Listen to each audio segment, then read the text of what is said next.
This conference will now be recorded. All right, good morning and welcome to the Virtual Brain Trust. I've got with me my good friend Brandon McDaniel from the LA Dodgers. Brandon, good having you, brother. We've definitely had an opportunity to get to know each other the past few years, and I've been amazed at the knowledge you've been able to share with me, and just this collaborative approach that we've been able to work between your team and our team and Palm-Base U, and just give the audience a little bit of background about you and kind of where you're at, and then we'll kind of go into what we want to talk about. But the whole point of this is obviously quarantine's changed our entire lifestyle, right? Between fitness, medical, coaches, athletics, life. And so you're probably, in my opinion, one of the best strength conditioning professionals, more importantly, performance directors in the world. And just being able to transcend all of the information of what are we doing in quarantine with our athletes? What are we doing with our staff? And so you guys have been doing some very cool things, and I kind of want to touch that while we're on the show today. So thanks for being on.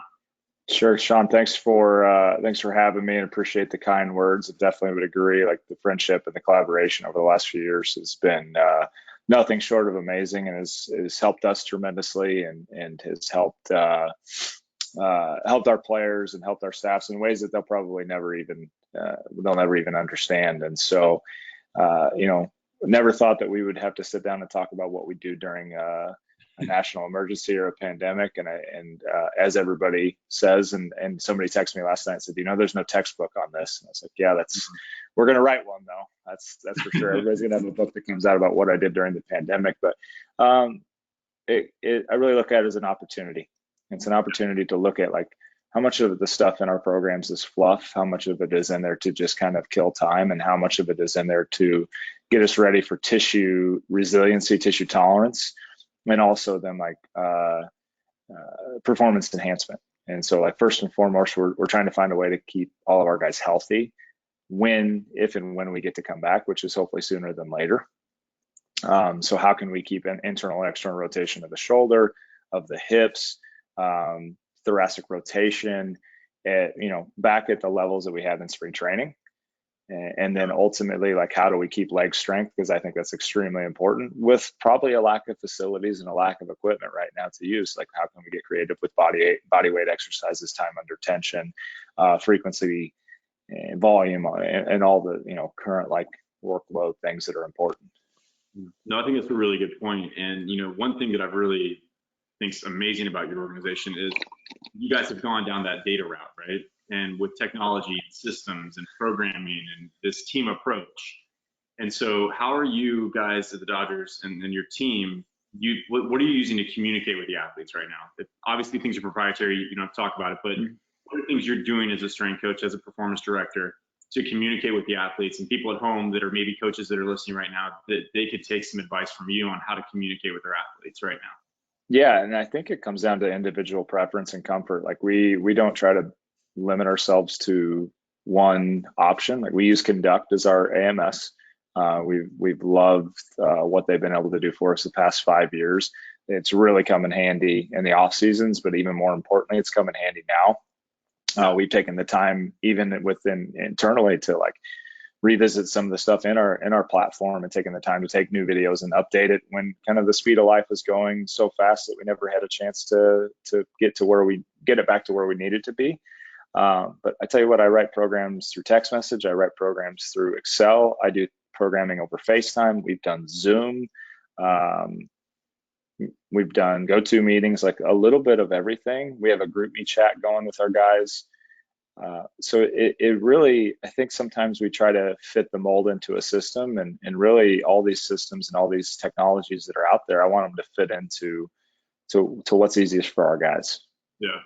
And how have the athletes been responding to this? Because obviously, with spring training being now pushed back and almost like, taken away, and then now they're talking about, hey, we're possibly going to be going to Arizona here in a couple months. Is that right? To have games possibility? Yeah, I mean, I have been told that nothing is definite or even real at this point. So I'm still acting as I was even before those stories started coming out, which is to kind of hover where we're at right now until we get further word. Our guys have been great. This is such a weird time, and it's a scary time. And first of all, like, the way our guys have reacted to helping others has been really cool to watch, and just to watch, like, Justin Turner taking care of people in LA, and and everybody that's been donating and trying to give back. Like, that shows you what kind of people I'm fortunate enough to get to deal with every single day.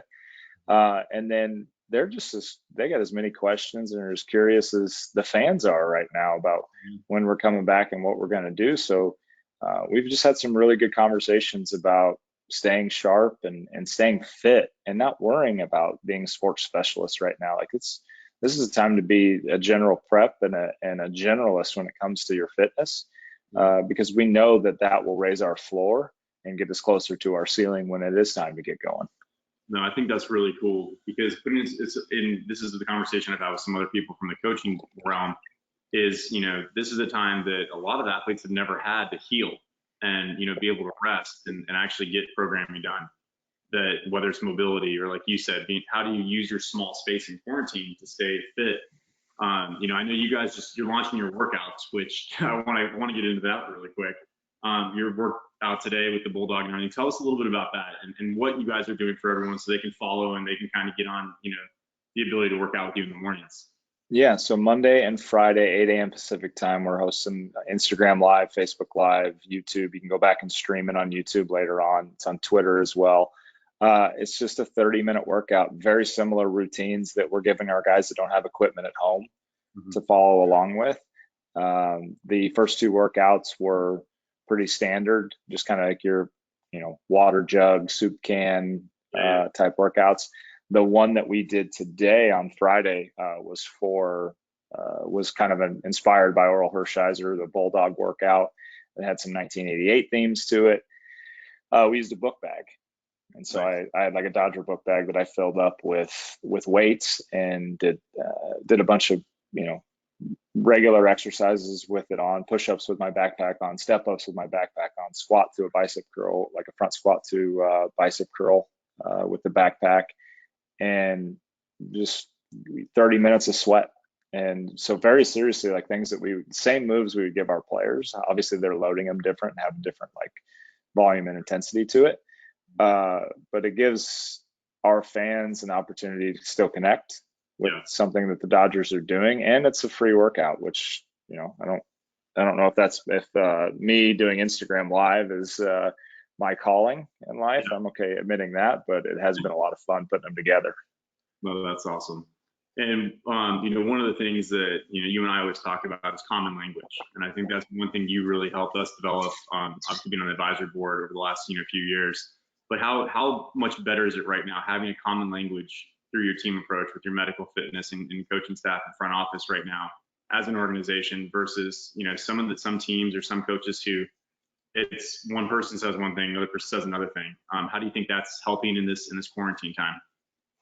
Yeah, that's I'm talking to our pitching coach and our hitting coaches quite a bit right now, and they've all been through the courses and understand that. And obviously we're dealing with Neil and his medical team right now quite a bit. They're going, like, the work that they're doing to get us potentially back to play is something they never signed up to do, but they've taken it on, which has been awesome to watch.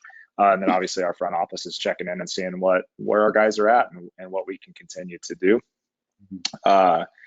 And I think that it starts with Andrew Friedman and the fact that he has empowered us to do this, to have collaboration and communication, and to basically break silos down. And then after that, like, to have Brant Brown, Rob Van Scoyac on the hitting side and Mark Pryor on the pitching side, we are really like in sync with everything that's going on. So we have a lot of really cool conversations that they want to hear about biomechanics, physiology, anatomy, and I want to hear about like what the characteristics are of a pitch or a batted ball, to maybe work backwards and understand that how the pelvis moves could be affecting spin rate on the baseball or vertical rise on the baseball, that if the pelvis isn't moving the same way that it was before. And that's something that you can't pick up with the naked eye in the middle of a game sitting in the third base dugout. That's something that we're picking up with a screen.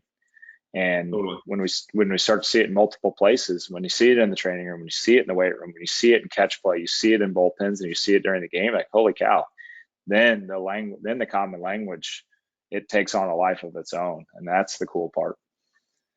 No, that's a key concept there too. And with that, what I really love you said earlier is that, how do we keep our guys getting back where we're at in spring training, the data that you collected there, why that's so important. How are you guys using that right now? Because with the screen and using the data, and then like what technologies are you using, for the coaches that are out there on the biomechanics side? Like, is there any tech that you're using that you use to, obviously with the characteristics, you said you can't see it with the naked eye. So obviously K motion and things like that. How are you using that with distance learning right now? Because you can't. Yeah, I think the sum of all the departments of the things that they picked up, whether it would be on-field assessment through video, whether it be weight room movement screens done by video, posture assessments done by camera or video, Neil and his staff getting range of motions, goniometers, hand dynamometers, things like that. You start to pick off the areas of opportunity that every player has to work on, whether that be a mobility issue, a stability issue, a strength issue, a power issue.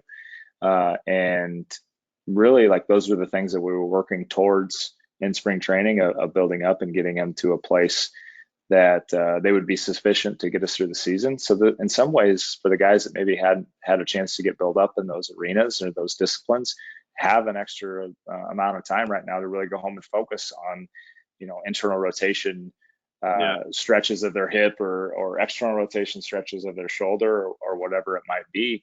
And then when they come back and we start to apply kind of some workload on top of that, they'll have a better foundation. No, so it's kind of like the silver lining right now, is that you do have this opportunity to have these athletes really take that time to work on those, maybe physical limitations or deficits.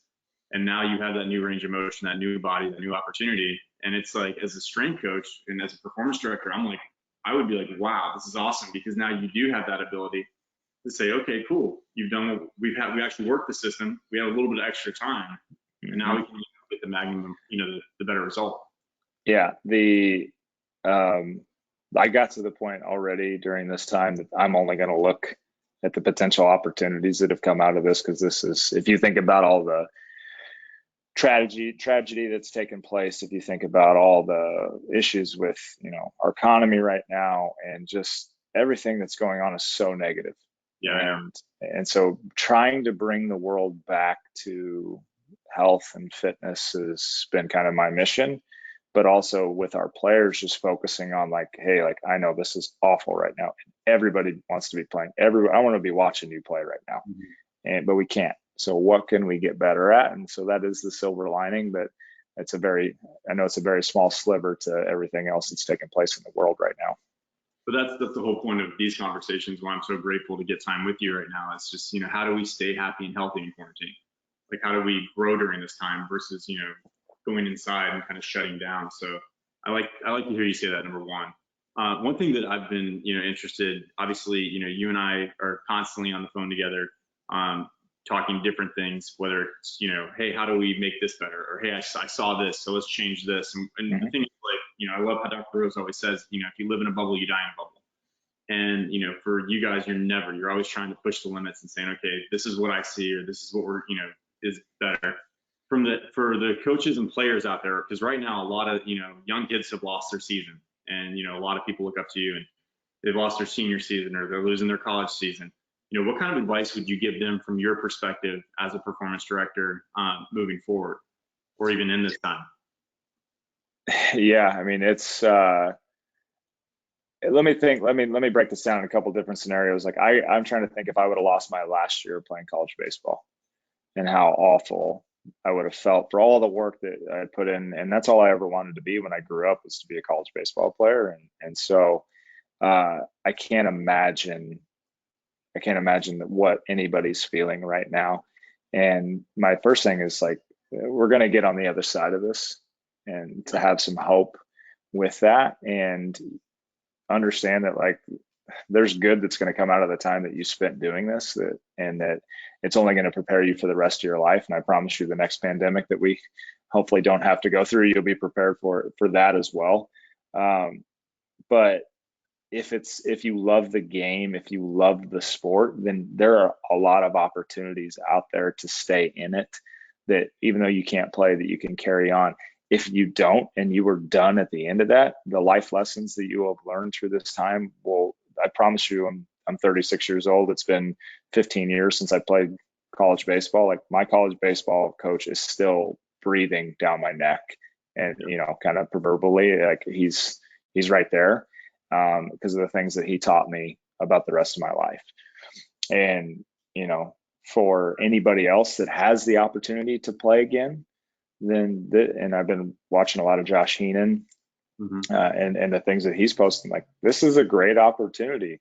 Like, this is kind of a free time to hang out and get some work in right now, that you can gain an advantage on somebody, because there's a lot of things you can work on in your house that can make you a better player, whether it's watching film, whether it's messing around with a new pitch grip, whatever it might be. There's so much you could be doing. From obviously from the screening perspective, right? A lot of coaches, might be weary of screening. Why did you think it was important to bring that into your organization? First of all, I just saw too many times that range of motions popped up in players that it mattered, especially hips and shoulders, but hip IR being like the one in baseball that I'll always kind of gravitate towards. And being able to explain how sitting on a table and 90 degrees of hip flexion and 90 degrees of knee bend and how that correlates to anything on the field, like, I don't think the coaches were necessarily wanting to hear that or understanding that. But getting them into a screen such as On Base to show them the difference between how the femur moves around the pelvis, or how the pelvis moves around the femur, and how that differs from your backside to your front side when you're hitting or you're throwing, like, that was eye-opening to a lot of coaches. Yeah. And it really has helped bridge the gap, because the only wall I want is one to chuck a plyo ball or a med ball against, not one that keeps me away from the hitting coaches and the pitching coaches. Yeah. No, that's such a cool concept to understand too. And how do you feel the coaches have responded to it? We're very lucky. We have such a great group, and Mark Pryor is a good friend, but taught me so much about pitching and about his career and his journey, that it's made this awesome, because it's been seamless. There's no resistance, and I know that not everybody's situation is like that, but I'm really around coaches that generally care about movement over just pitching or hitting. Yeah. And for players right now, I think, being able to progress and regress is really important, for the average player that's, either in season that was out. Like, if you're, as a performance director, how are you progressing and regressing? Like, you're using video and you're being able to do some stuff like that in Zoom. But for other coaches, what would be a really good system that they might be able to use right now with their players? Oh boy, as far as like a screening tool, or as far as just any progression or any regression, maybe from the strength side, and maybe some advice from the coaching side. Yeah, I guess from an S&C side, like, we know our core movements. We know we got to squat, we got to lunge, we got to hip hinge, we got to push and press with our upper bodies, and so being able to get creative with the exercises, with the implements that you use. Like, now's not the time to fret over whether or not you have brand new bumper plates or old rusty steel that is sitting in there with a barbell, or if the barbell is all that you have and you don't have dumbbells. Like, now's the time to get creative with those types of things, to just get a stimulus and just get tissue tolerance. From a coaching standpoint, like, thank God we have plyo balls now. Yeah. The guy that doesn't know how to play catch, or doesn't know, the guy that doesn't have somebody to play catch with, plyo balls are huge right now. And then also just like med ball training, and that if you can't get your swings in, you can chuck a med ball against a wall or whatever it is against the wall, or you can swing a heavy stick, or you can swing a water jug just to get some tissue tolerance with your rotary movements, so that when we come back and we start swinging and throwing again, then you at least have that build up. No, and like, for what plyo balls are you using right now? And maybe some, because some people listening, they're like, hey, well, where should I order these, or what should I get? Like, what would you recommend if they could order on Amazon right now? We've used the Driveline ones, and we use the Tap ones. It's some of it's a little bit of personal preference, and some of it is just like what's in stock too. But we haven't had any issues. We use Dynamex balls for med balls, and we use the other two for our weighted balls, and they've been awesome. What's been just a really cool story that's kind of come out of this in the last couple of weeks for you guys that you think, obviously you're talking about what they're giving back in the community, but what's been a really like awesome, good story that you're holding on to, or what's a memory that, or the team's kind of together on? I think number one, like, I think the way we handled it, I think the way our organization handled it was extremely professional and showed how much they just care about people, and got everybody home and got everybody safe, and really just like took it in stride and got everybody back.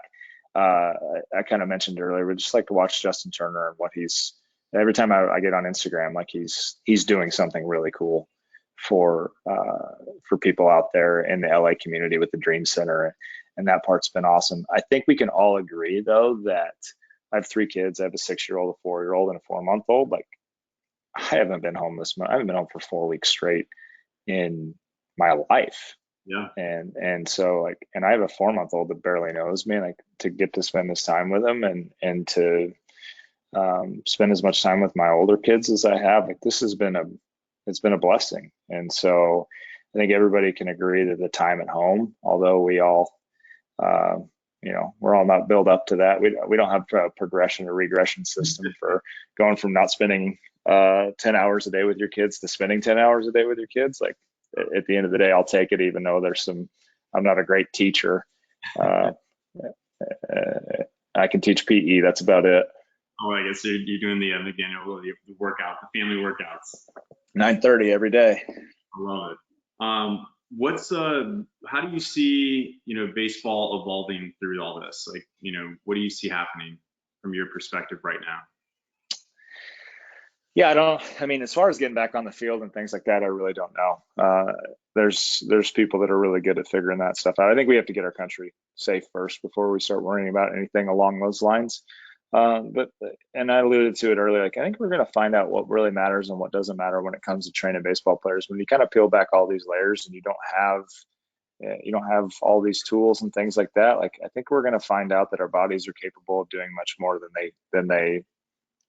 we've been leading them on to believe. Yeah, I think that would be really cool for the athlete and the staff. I think working smarter, not harder, is a really interesting perspective here. Yep. It's like, we don't maybe need to have all these toys all the time, but it's good to have them, and we're blessed to have them. But being able to use what we have where we're at. So exactly.